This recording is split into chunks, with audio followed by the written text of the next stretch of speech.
हर साल मुहर्रम के महीने में एक अनोखा नज़ारा देखने को मिलता है। सड़कों पर निकलते हैं रंग बिरंगे खूबसूरत ताजिए। मातम, श्रद्धा और इतिहास के संगम की ये झांकी एक गहरी परंपरा की कहानी कहती है। अब समझेंगे हम ताजिया क्या है। ताजिया दरअसल इमाम हुसैन की याद में बनाया गया एक प्रतीक है। मुहर्रम के महीने की 10वीं तारीख, जिसे आशूरा कहते हैं, उस दिन करबला के मैदान में इमाम हुसैन ने अपने परिवार और साथियों के साथ कुर्बानी दी थी।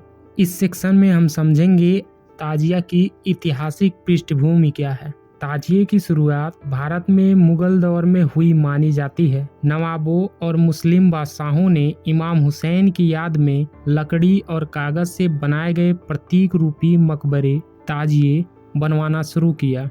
धीरे धीरे यह परंपरा आम जनता में भी लोकप्रिय हो गई।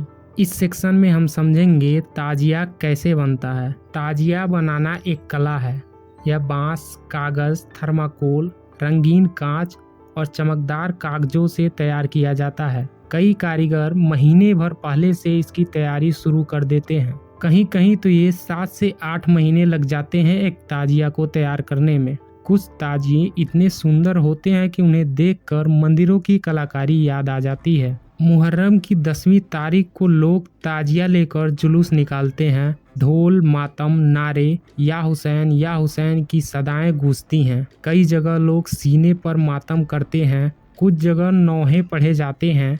यह सब इमाम हुसैन की शहादत को याद करने की तारीख है। इस ताजिया को न केवल मुस्लिम में सेलिब्रेट किया जाता है, ताजिए के मेले में हर समाज के लोग सम्मिलित होते हैं, इंक्लूड होते हैं। दिलचस्प बात यह है कि ताजिए का हिस्सा सिर्फ मुस्लिम समाज ही नहीं होता। कई जगह हिंदू भाई भी ताजिए बनाते हैं, जुलूस में भाग लेते हैं। यह भारत की गंगा जमुनी तहजीब का एक सुंदर उदाहरण है। शहरों की चकाचौंध से दूर गांवों में ताजिए की सादगी और भावुकता अलग ही होती है। मिट्टी के ताजिए, बच्चों की टोली, बुजुर्गों की आंखों में आंसू, ये सब कुछ इस परंपरा को और जीवंत बना देते हैं।